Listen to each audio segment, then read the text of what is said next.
India won the cup in 2011. Oreo launched in 2011. So Oreo launched in 2011. India one the cup in 2011. Connection समझ रहे हो ना?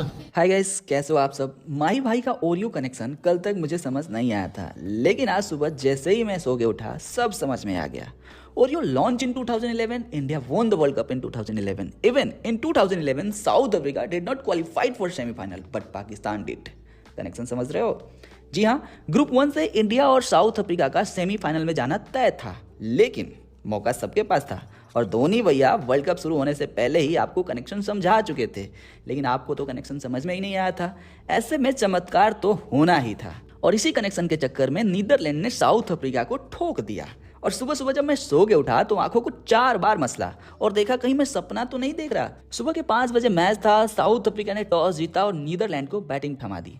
पहले batting करते हुए माइवर के 37, मैक्स के 29, टॉम कूपर के 35 और एकरमैन के 41 रनों की मदद से नीदरलैंड 159 रन के टोटल तक पहुंच पाया। लेकिन साउथ अफ्रीका 20 ओवरों में 8 विकेट खोकर सिर्फ 145 रन ही बना पाया और 13 रन से मैच हार गया। साउथ अफ्रीका के हारते ही इंडिया को अपने आप सेमीफाइनल की टिकट मिल गई। अब अगला मैच बांग्लादेश और पाकिस्तान के बीच था। दोनों के पास मौका था, जो भी जीतता सीधे सेमीफाइनल में पहुंच जाता।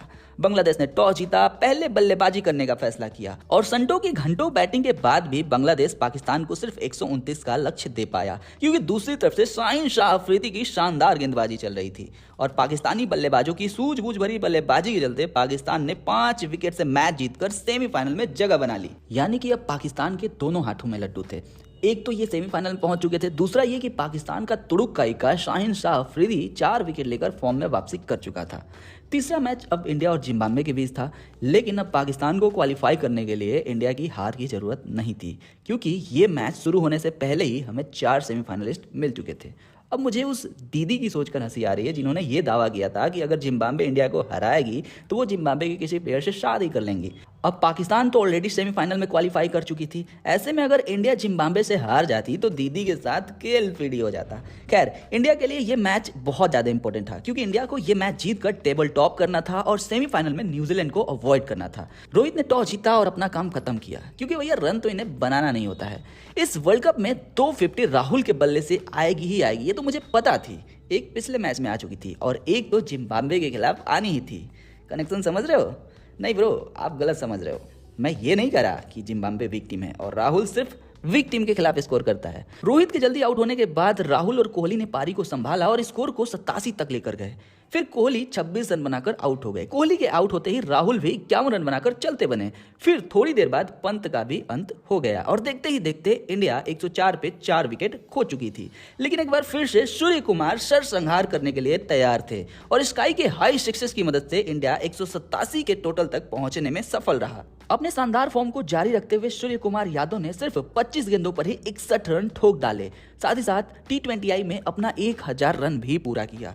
187 के बड़े से लक्ष्य का पीछा करने उतरी जिम्बाब्वे से कुछ खास उम्मीदें वैसे ही नहीं थी। ऊपर से भुवी ने पहले ही गेंद पर विकेट उखाड़ दिया। देखते ही देखते जिम्बाब्वे की आधी टीम सिर्फ 36 रन के स्कोर पर पवेलियन में जा चुकी थी। लेकिन इसके बाद रेयान वर्ल्ड ने सिकंदर राजा के साथ मिलकर फाइट बैक करने की कोशिश की, लेकिन वर्ल्ड के 35, राजा के 34 रनों की मदद से जिम्बाब्वे सिर्फ 115 रन तक ही पहुंच पाई और भारत ने 71 रनों से बड़ी जीत दर्ज की। शमी और हार्दिक को 2-2, वहीं अश्विन ने 3 विकेट उखाड़ डाले। लेकिन आज का प्लेयर ऑफ द मैच रहा अपना सूर्या भाई और इस जीत के साथ ही इंडिया ने न सिर्फ सेमीफाइनल में जगह बनाई बल्कि न्यूजीलैंड को भी अवॉइड किया।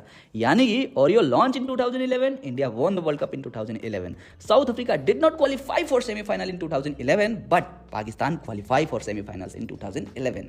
कनेक्शन समझ रहे हो ना? सब अपने माही भाई के ओरियो मैजिक का कमाल है। कनेक्शन समझ रहे हो ना?